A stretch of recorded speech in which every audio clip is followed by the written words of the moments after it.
Viewers, আমি jasmine. এই মুহূর্তে আপনারা সবাই কানেক্টেড আছেন জেসমিনস বেবি কেয়ার টক ইউটিউব চ্যানেলটির সাথে।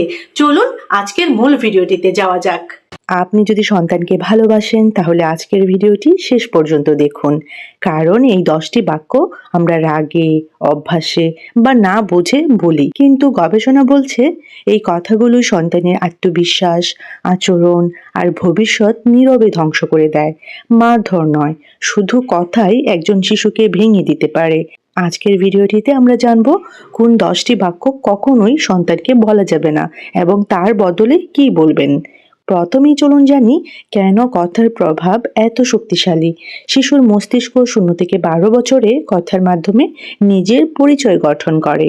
বাবা মায়ের কথা থেকে শিশুর ভেতরের কণ্ঠ, ইনার ভয়েস তৈরি হয়। বাংলাদেশ এবং ভারতের বেশিরভাগ পরিবারই দেখা যায় তুলনা, তিরস্কার এবং ভয় দেখানো বেশি প্রচলিত। গবেষণায় দেখা যায় নেগেটিভ লেভেলিং শিশুর আত্মসম্মান কমায়, আচরণগত সমস্যা বাড়ায়। তো 10টি বিষাক্ত বাক্যের মধ্যে প্রথম বিষাক্ত বাক্যটি হচ্ছে তুই কিছুই পারিস না বা তুমি কিছুই পারো না। কেন ক্ষতিকর এই বাক্যটি? শিশুর মস্তিষ্ক এটা সত্য ধরে নেয়। লার্নড হেল্পলেসনেস তৈরি হয় বাচ্চার মধ্যে। একটা ছোট্ট বাস্তব উদাহরণ আপনাদেরকে দেই। ঢাকার 8 বছরের রাফি গণিতে দুর্বল। প্রতিদিন শুনে তুই কিছুই পারিস না। 6 মাসে সে চেষ্টা করাই ছেড়ে দেয়। তো এই কথার বদলে আপনি বলতে পারেন এই অংশটা এখনো কঠিন লাগছে, আমরা একসাথে শিখবো চলো। 2 নম্বর বাক্যটি হচ্ছে দেখো অমুকের ছেলে বা অমুকের মেয়ে কত ভালো। এই কথাটা কেন ক্ষতিকর? তুলনা থেকে হিংসা এবং হীনমন্যতা জন্মায়। ভাই বোন বা বন্ধুদের প্রতি নেতিবাচক মনোভাব তৈরি হয়। বোর্ড রেজাল্ট, টপার কালচার, এই তুলনাগুলো মানসিক চাপ অনেকটাই বাড়িয়ে তোলে। তো এই কথার বদলে আপনি বলতে পারেন গত মাসের তুলনায় তুমি উন্নতি করেছ, এটাই সবচেয়ে বড় কথা। 3 নাম্বার বাক্যটি হচ্ছে ছেলে হয়ে এসব করিস তুই, মেয়ে হয়ে এসব করিস। এই কথাগুলো কিন্তু খুবই ক্ষতিকর। কেন ক্ষতিকর? জেন্ডার স্টেরিওটাইপ তৈরি করে এই কথাগুলো। আবেগ প্রকাশ দমে যায়। যেমন একটা ছোট্ট উদাহরণ দিই, ছেলে কান্না করলে বলা হয় ছেলেরা কাঁদে না, আবেগ চেপে রাখা ভালো। তো এই কথার বদলে কি বলবেন? কষ্ট পেলে কাঁদা স্বাভাবিক, বলো তো কি হয়েছে। 4 নাম্বার বাক্যটি হচ্ছে আমি তোকে খাওয়াই পড়াই, তুই আমার কথা মানবি না। এই কথাটা খুবই ক্ষতিকর। কেন ক্ষতিকর? ভালোবাসাকে শর্ত সাপেক্ষ করে তোলে, শিশু অপরাধ বোধে ভোগে।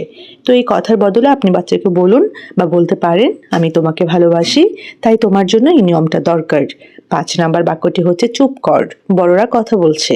কেন ক্ষতিকর এই কথাটা? শিশুর মতামতের মূল্য কমে যায়, আত্মপ্রকাশের ভয় তৈরি হয়।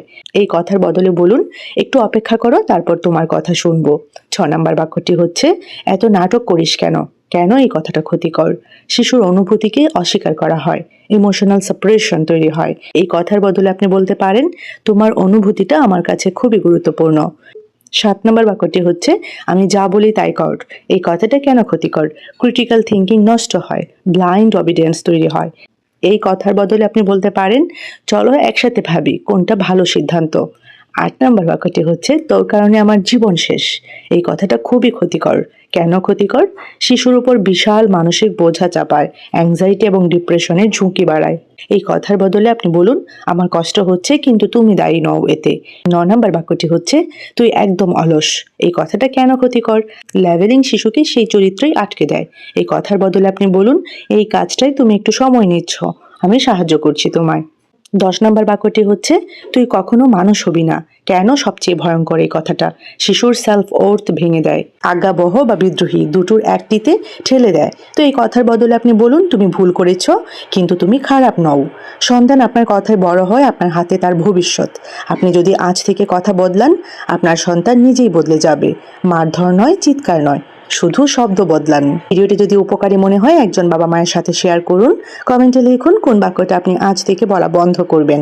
এমন গবেষণা ভিত্তিক প্যারেন্টিং কন্টেন্ট পেতে, baby care related, child development related অনেক গুরুত্বপূর্ণ ইনফরমেটিভ ভিডিওস পেতে চ্যানেলটির সাথে কানেক্টেড থাকুন। চ্যানেলটি সাবস্ক্রাইব করে রাখুন, পাশে থাকা বেল আইকনটিতে ক্লিক করে রাখুন। তাহলে পরবর্তীতে যখনই আমি ভিডিও আপলোড করব সবার প্রথমে আপনি নোটিফিকেশন পেয়ে যাবেন। সবাইকে অসংখ্য ধন্যবাদ জানাচ্ছি যারা শেষ পর্যন্ত ভিডিওটি দেখেছেন। সবাই ভালো থাকবেন, বাচ্চাদেরকে ভালো রাখবেন। আল্লাহ হাফিজ।